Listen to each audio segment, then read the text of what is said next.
अस्सलामुअलैकुम dear students. आज के इस लेक्चर में हम FSc physics part 1 chapter number 3 motion and force से स्टार्ट करेंगे। आज के लेक्चर की जो आउटलाइन है वो कुछ इस तरह से होगी। आफ्टर इंट्रोडक्शन हम article 3.1 displacement, 3.2 velocity and 3.3 acceleration को डिस्कस करेंगे। तो आइए स्टार्ट करते हैं आज का लेक्चर। तो सबसे पहले हम डिफरेंस सीखते हैं बिटवीन रेस्ट एंड मोशन। तो कोई भी ऑब्जेक्ट, कोई भी बॉडी को हम उस वक्त कह सकते हैं कि वो रेस्ट में है अगर वो किसी ऑब्जर्वर की रिस्पेक्ट से अपनी पोजीशन को चेंज ना कर रहा हो। फॉर एग्ज़ाम्पल, अब ये अगर आप लेक्चर लैपटॉप पे देख रहे हैं तो लैपटॉप आपके टेबल पे है और लैपटॉप आपकी रिस्पेक्ट से अपनी पोजीशन को चेंज नहीं कर रहा, तो हम क्लेम कर सकते हैं कि जो लैपटॉप है वो आपकी रिस्पेक्ट से रेस्ट में है। अब बात करते हैं मोशन की। अगर आप रोड पे खड़े हुए हैं और एक बस जो है वो आपके पास से गुजर रही है, तो बस चूँकि अपनी पोजीशन को चेंज कर रही है आपकी रिस्पेक्ट से, तो हम कह सकते हैं कि जो बस है वो मोशन में है। अब मोशन की इम्पोर्टेंस के बारे में थोड़ी सी बात करते हैं कि आपकी जो डेली लाइफ है उसमें मोशन की क्या इम्पोर्टेंस है। तो अगर आपने कोई भी काम करना है तो आप मूव करते हैं, यानी आप मोशन में आते हैं। आप अर्थ की सरफेस पे मूव करते हैं। जो अर्थ है वो सन के अराउंड रिवॉल्व करती है और जो मून है वो अर्थ के अराउंड रिवॉल्व करता है। बिल्कुल इसी तरह से अगर आप माइक्रोस्कोपिक लेवल पर भी देखें तो आपके जो सॉलिड्स हैं उनमें जो पार्टिकल्स हैं वो वाइब्रेट करते हैं। अगर उन पार्टिकल्स को फर्दर देखा जाए तो उनके अंदर वाले जो पार्टिकल्स हैं यानी इलेक्ट्रॉन वगैरह, तो वो भी न्यूक्लियस के अराउंड रिवॉल्व करते हैं। तो इस तरह से हम कह सकते हैं कि everything in the universe is in the state of never ending motion. अब मोशन को डिस्कस करने के लिए हम इससे रिलेटेड जो टर्म्स हैं उनको डिस्कस करते हैं, उनके कॉन्सेप्ट को सीखते हैं। तो सबसे पहली जो टर्म है हमारे पास वो डिस्प्लेसमेंट है। आइए इसको सीखते हैं। जब कोई भी ऑब्जेक्ट एक जगह से दूसरी जगह मूव करता है वो अपनी पोजीशन को चेंज करता है। फॉर एग्जांपल हम कहते हैं कि ये कर्व पाथ जो ए से सी की तरफ जा रहा है ये आपको नज़र आ रहा है। अगर कोई ऑब्जेक्ट पहले ए पे था, जब हमने उसको ऑब्ज़र्व करना स्टार्ट किया और वो मूव करता हुआ इस पॉइंट पे पहुंचा, पॉइंट बी पे, तो जो पॉइंट ए है उसका पोजीशन वेक्टर r1 है और जो पॉइंट बी है उसका पोजीशन वेक्टर r2 है। अगर हम चेंज इन पोजीशन निकालें इस ऑब्जेक्ट की जो कि मूव किया है पॉइंट ए से पॉइंट बी की तरफ, तो जो चेंज इन पोजीशन है वो कुछ इस तरह से आएगी। फाइनल पोजीशन यानी फाइनल पोजीशन का जो पोजीशन वेक्टर है यानी पॉइंट बी का वो r2 है, तो final position r2 minus initial position जिसको r1 वेक्टर रिप्रेजेंट कर रहा है। तो ये जो चेंज इन पोजीशन है इसी को हम नेम देते हैं डिस्प्लेसमेंट का और इसे d से रिप्रेजेंट करते हैं।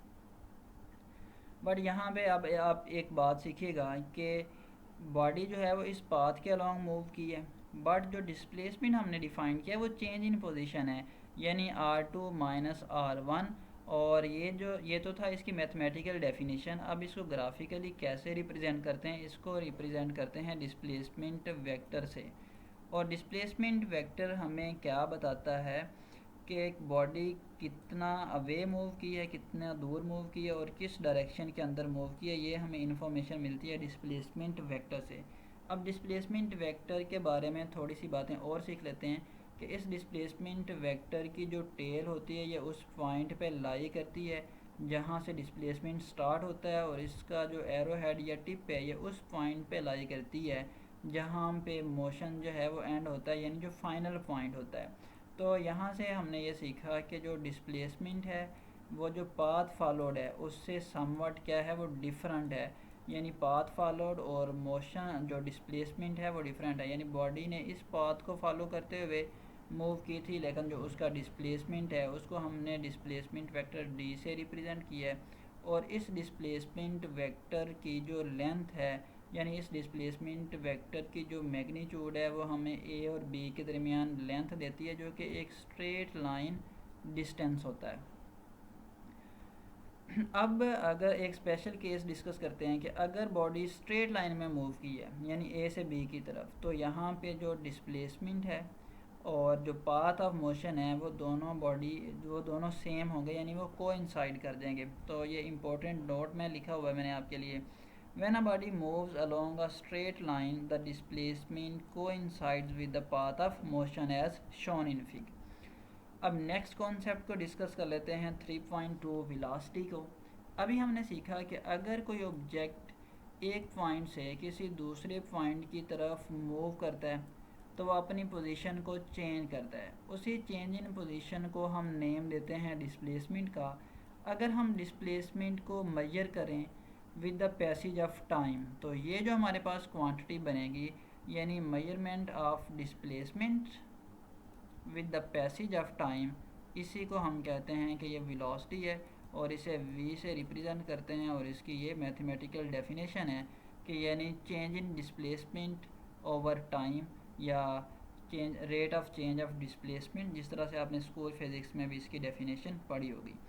अब जो वेलोसिटी है वो एक वेक्टर क्वांटिटी है क्योंकि इसमें डिस्प्लेसमेंट इन्वॉल्व है और डिस्प्लेसमेंट एक वेक्टर क्वांटिटी है। अभी हमने सीखा कि हम इसको डिस्प्लेसमेंट वेक्टर से रिप्रेजेंट करते हैं डिस्प्लेसमेंट को, और इसके जो यूनिट वेलोसिटी के आते हैं इस इक्वेशन से वो मीटर पर सेकेंड है, यानी डिस्प्लेसमेंट का यूनिट मीटर और टाइम का यूनिट सेकेंड।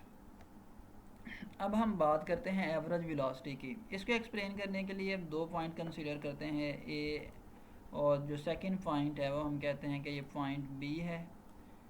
अब अगर एक ऑब्जेक्ट जो है वो मूव किया है ए से बी की तरफ तो इसका जो टोटल डिस्प्लेसमेंट है मैं कहता हूँ कि उस टोटल डिस्प्लेसमेंट को हमने डी से रिप्रेजेंट किया है और इस मोशन में जितना टाइम लगा है उस टाइम को टी से रिप्रेजेंट किया है। तो अगर हम टोटल डिस्प्लेसमेंट को डिवाइड कर दें टोटल टाइम टेकन से तो हमारे पास इस केस में जो वेलोसिटी आती है उसे कहते हैं एवरेज वेलोसिटी और उसे वी से जो है वो डिनोट करते हैं। अब यहाँ पे जो एवरेज वेलोसिटी है उसके साथ एक इशू ये है कि वो मोशन के बारे में हर पॉइंट पे इंफॉर्मेशन नहीं देती। फॉर एग्ज़ाम्पल अगर मैं कहूँ कि एक स्क्वाश बॉल जो है उसने अपनी मोशन पॉइंट ए से स्टार्ट की है और वो इस तरह से दीवार को हिट की है, जब वापस आई है तो आपने इसको दोबारा से हिट लगाया और ये दोबारा वाल की तरफ गई है और फाइनली ये पॉइंट ए पे आके इसकी जो मोशन है वो एंड हो जाती है। अगर हम यहाँ पे एवरेज वेलोसिटी को डिफ़ाइन करें तो वो सरप्राइजिंगली ज़ीरो आएगी। कैसे? अब एवरेज वेलोसिटी क्या है? नेट डिस्प्लेसमेंट या टोटल डिस्प्लेसमेंट। तो डिस्प्लेसमेंट तो है चेंज इन पोजीशन। अब ऑब्जेक्ट ने जहाँ से मोशन स्टार्ट की थी वहीं पे इसकी मोशन एंड हो गई है, तो इसका मतलब ये है कि इस केस में जो चेंज इन पोजीशन है वो है ही नहीं। अगर चेंज इन पोजीशन नहीं है तो जो डिस्प्लेसमेंट है बॉडी का वो क्या है? ज़ीरो, क्योंकि चेंज इन डिस्प्लेसमेंट ही तो चेंज इन पोजीशन ही तो डिस्प्लेसमेंट है। और अगर डिस्प्लेसमेंट ज़ीरो है तो इस इक्वेशन से आप देख सकते हैं कि इसकी जो एवरेज वेलोसिटी है वो ज़ीरो होगी। तो इस तरह से हम कह सकते हैं कि जो एवरेज वेलोसिटी है वो मोशन के बारे में इंफॉर्मेशन जो है वो नहीं देती, वो जस्ट ये बताती है कि बॉडी ने जो है वो कितना डिस्टेंस कितना डिस्प्लेसमेंट कितने टाइम के अंदर कवर किया है। अब हम इंस्टेंटेनियस वेलोसिटी के कॉन्सेप्ट को सीखते हैं। अभी हमने सीखा कि जो एवरेज वेलोसिटी है वो मोशन के बारे में इंफॉर्मेशन नहीं देती हर पॉइंट के ऊपर। तो इसके ऐसे केसेस में हम इंस्टेंटेनियस वेलोसिटी को डिफ़ाइन करते हैं। So velocity at a particular instant of time is known as instantaneous velocity. अब इसको एक्सप्लेन करने के लिए हम दोबारा से एक ग्राफ कंसीडर करते हैं। इसमें हमने देखा था कि एक पार्टिकल जो है वो पॉइंट ए से अपनी मोशन को स्टार्ट करता है और जो हमने मोशन का एंड पॉइंट लिया था वो पॉइंट बी था, और जो पॉइंट ए का पोजीशन वेक्टर था वो r1 और जो पॉइंट बी का पोजीशन वेक्टर है वो r2 है। अब अगर हम टाइम को कम करते जाएं, यानी फॉर एग्ज़ाम्पल अगर मैं कहूँ कि ए से बी तक का जो टाइम है वो बॉडी ने टाइम लिया 10 सेकेंड ए से बी की तरफ मूव करने में। अगर मैं इस टाइम को कम कर दूँ तो इसका जो कवर होने वाला डिस्प्लेसमेंट है वो भी ऑटोमेटिकली कम हो जाएगा, यानी डेल्टा डी भी कम हो जाएगा। फॉर एग्ज़ाम्पल मैं इस 10 सेकेंड को 5 सेकेंड कर दूँ तो आप कहेंगे कि बॉडी जो है वह बहुत मुश्किल इस पॉइंट पे पहुँचेगी। यानी अगर हम टाइम को स्मॉल कर दें 5 सेकेंड तो यहाँ से आप देख सकते हैं कि जो पॉइंट बी है वो थोड़ा पीछे की तरफ मूव करेगा और जो हमारा डिस्प्लेसमेंट होगा वो भी पहले से क्या हो जाएगा, कम हो जाएगा। यानी अगर हम डेल्टा टी को यानी टाइम इंटरवल को स्मॉल करते जाएं तो जो डेल्टा डी है उसकी वैल्यू भी कम होती जाएगी यानी डिस्प्लेसमेंट की। अगर हम इसको और स्मॉल कर दें तो पॉइंट भी और पीछे की तरफ मूव करेगा। यहाँ पे लेट से हम कहते हैं कि इस केस में हमने जो टाइम ऑफ ऑब्जर्वेशन है या टाइम इंटरवल है उसको 2 सेकेंड रखा था। तो इसी तरह से अगर हम इस टाइम इंटरवल को कम कम करते जाएं तो एक पॉइंट ऐसा आएगा कि जो पॉइंट बी है वो अप्रोच करेगा पॉइंट ए की तरफ। तो उस वक्त हमारे पास जब डेल्टा टी की वैल्यू बहुत स्मॉल होगी यानी वो अप्रोच कर रहा होगा ज़ीरो को, इसकी वैल्यू ज़ीरो तो नहीं होगी लेकिन ज़ीरो को अप्रोच कर रहा होगा यानी ज़ीरो के करीब तरीन होगी, बहुत कम वैल्यू होगी। और उस वक्त जो डेल्टा डी है यानी जो डिस्प्लेसमेंट है उसकी वैल्यू भी बहुत स्मॉल होगी। तो फिर ये जो delta D over delta T है ये इसकी एक लिमिटिंग वैल्यू बताएगा। जब हमने टाइम के ऊपर जो है वो लिमिट लगा दी थी कि जो हमारा टाइम है डेल्टा टी अप्रोच कर रहा है ज़ीरो को, तो इस कंडीशन में जो वेलोसिटी होती है किसी भी बॉडी की उसे हम कहते हैं इंस्टेंटेनियस वेलोसिटी और उसे VINS से डिनोट करते हैं। और यहाँ पे हम लिमिट लगा देते हैं कि जो टाइम है वो अप्रोच कर रहा है ज़ीरो को। तो फिर जो वैल्यू होती है limiting value delta D over delta T, इसको हम कहते हैं कि ये इंस्टेंटेनियस वेलोसिटी है। अब लेकिन आपने ये बात याद रखनी है कि नो डाउट डेल्टा टी और डेल्टा डी इस केस में बहुत स्मॉल होते हैं जब हम इस पे ये लिमिट अप्लाई करते हैं delta t approaches to zero. But ज़रूरी नहीं है कि जो इनकी रेशो है वो भी एक स्मॉल क्वांटिटी हो। अब इसको रीड भी कर लेते हैं। The instantaneous velocity is the change in displacement is measured in a very short interval of time such that the time interval is so small that we take the limit to approach zero कि यानी delta T zero को approach कर रहा है। अगर तो ये था हमारे पास कॉन्सेप्ट इंस्टेंटेनियस वेलोसिटी का यानी पर्टिकुलर इंस्टेंट के ऊपर बॉडी की वेलोसिटी क्या है। या अगर हम इसको और आसान लफ्ज़ों में कहें कि एक बॉडी मूव कर रही थी पॉइंट ए से पॉइंट बी की तरफ, तो एक पर्टिकुलर इंस्टेंट पे यानी मैं पूछूं आपसे 5 सेकंड के ऊपर बॉडी की वेलोसिटी क्या थी, तो उस केस में जो वेलोसिटी होगी वो इंस्टेंटेनियस वेलोसिटी होगी। अगर तो किसी ऑब्जेक्ट की इंस्टेंटेनियस वेलोसिटी चेंज ना हो रही हो तो हम कहते हैं कि बॉडी यूनिफॉर्म वेलोसिटी के साथ मूव कर रही है। यानी जैसा कि अभी हमने देखा कि एक बॉडी पॉइंट ए से पॉइंट बी की तरफ मूव कर रही है, तो लेट से टाइम है 10 सेकेंड, तो उसकी जो इंस्टेंटेनियस वेलोसिटी है यानी हर पॉइंट के ऊपर वेलोसिटी है वो चेंज नहीं हो रही, तो फिर ऐसी बॉडी की जो वेलोसिटी है उसको हम कहते हैं वो यूनिफॉर्म वेलोसिटी है। अब बात करते हैं एक्सेलरेशन की। अभी हमने वेलोसिटी का कॉन्सेप्ट सीखा कि measurement of displacement with respect to time या with the passage of time, इसको हम वेलोसिटी कहते हैं। अगर हम उससे वेलोसिटी की मेजरमेंट करें जो वेलोसिटी चेंज हो रही होती है विद रिस्पेक्ट टू टाइम या with the passage of time, तो उसको हम कहते हैं एक्सेलरेशन। इसको इस ग्राफ के हेल्प से सीखते हैं। फॉर एग्जांपल हम कहते हैं कि एक बॉडी जो है वो मूव कर रही थी पॉइंट ए के ऊपर, इसकी जो वेलोसिटी थी वो v1 है जिसका पोजीशन वेक्टर ये ब्लू कलर से v1 से रिप्रेजेंट किया गया है। पॉइंट बी के ऊपर उस बॉडी का जो वेलोसिटी वेक्टर है उसको हमने v2 से रिप्रेजेंट किया है। v1 velocity vector at point A and v2 velocity vector at point B. अब अगर हम इसकी चेंज इन वेलोसिटी निकालें और चेंज इन वेलोसिटी कैसे आएगी, final velocity minus initial velocity. अब चूंकि ये वेक्टर है तो इसलिए इसके ऊपर मैंने वेक्टर साइन लगाया है और इसको टाइम से डिवाइड कर दें कि इस मोशन में यहाँ से लेके यहाँ तक मूव करने में बॉडी को जितना टाइम लगा है वो लेट से वो डेल्टा टी है। तो ये वाली जो क्वांटिटी हमारे पास बनेगी change in velocity delta we over delta T, इसको हम कहते हैं कि ये एक्सेलरेशन है और इसे ए से रिप्रेजेंट करते हैं। अब इसको रीड कर लेते हैं। The measure of change in velocity with the passage of time is called acceleration, या आपने स्कूल फिजिक्स में इसको इस तरह से भी पढ़ा होगा, the rate of change in velocity is called acceleration.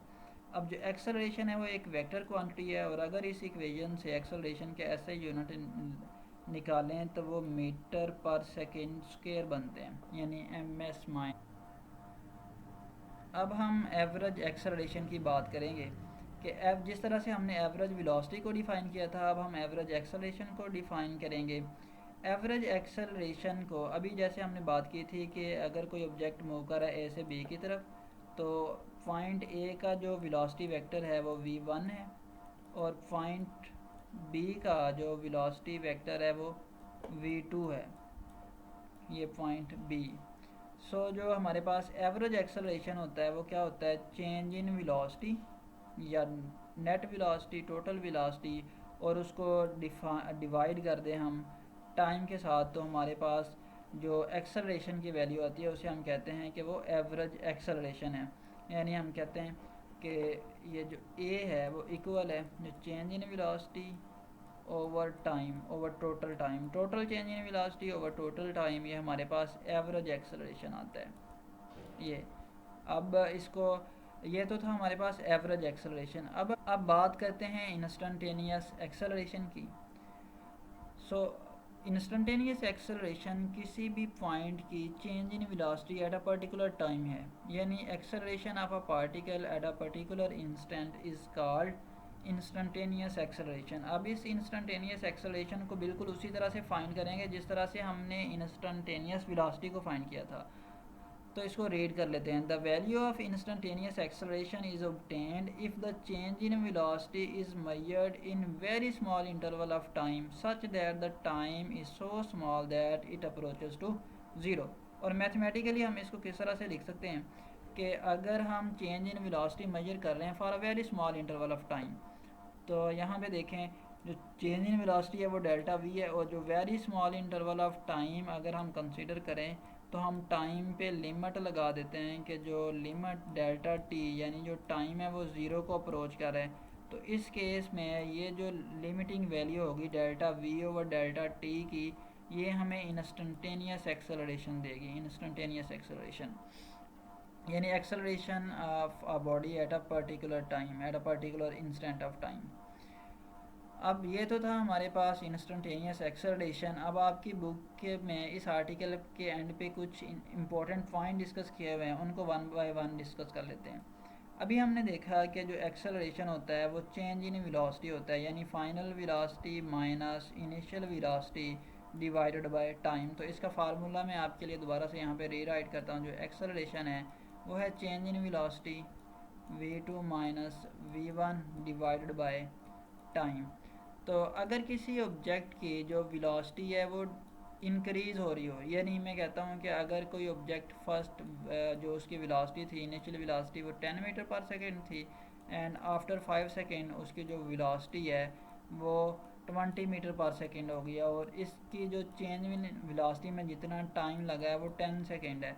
अब ये आप दोनों वैल्यू इधर सब्स्टिट्यूट करेंगे, ये तीनों वैल्यूज़ v1 यानी उसकी जो इनिशियल वेलोसिटी है 10, v2 20 एंड टाइम को 10 सेकेंड, तो आप देखेंगे कि एक्सेलरेशन की जो वैल्यू है पॉजिटिव आती है। इसका मतलब ये है कि अगर किसी ऑब्जेक्ट की वेलोसिटी इंक्रीज़ हो रही हो तो उस केस में उसका जो एक्सेलरेशन होता है उसकी वैल्यू पॉजिटिव होती है, और अगर किसी ऑब्जेक्ट की वैल्यू अगर किसी ऑब्जेक्ट की वेलोसिटी डिक्रीज़ हो रही हो तो उसका एक्सेलरेशन नेगेटिव होता है। आप उसको भी इस इक्वेशन से वेरीफाई कर सकते हैं। नेक्स्ट है, if the velocity of the body changes by equal amount in equal interval of time then the body is said to have uniform acceleration।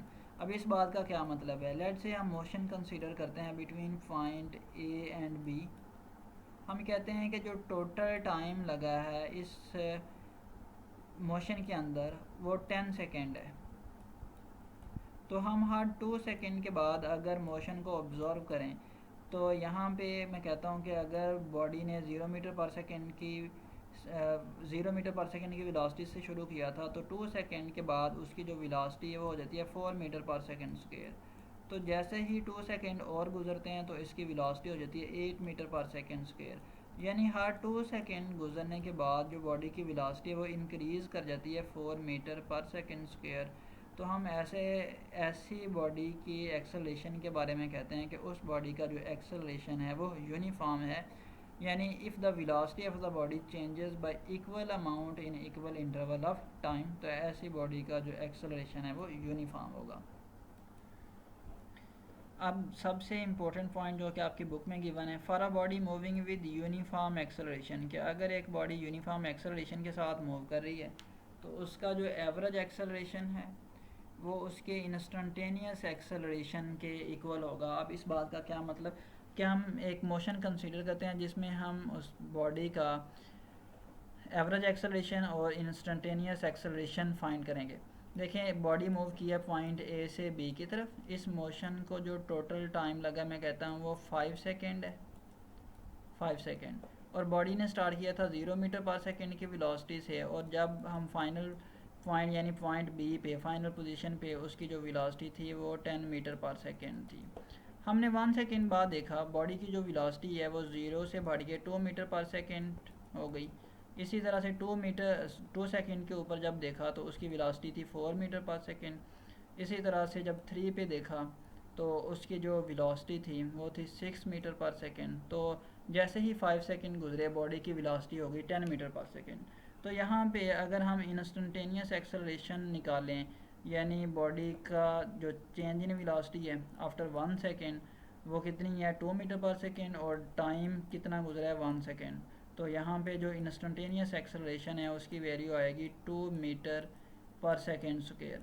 और अगर एवरेज एक्सेलरेशन निकालें यानी टोटल चेंज इन वेलोसिटी, और total change in velocity कैसे आएगी 10 minus 0 और 10 metre पर second divided by total time 5 second.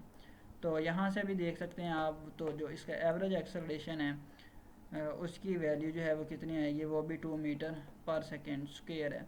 इसका मतलब ये है कि अगर कोई बॉडी जो है वो यूनिफॉर्म एक्सेलरेशन के साथ मूव कर रही है तो उसका जो एवरेज एक्सेलरेशन है और उसका जो इंस्टेंटेनियस एक्सेलरेशन है वो दोनों सेम होता है। अभी हमने एक एग्जांपल की हेल्प से उसको सीखा भी।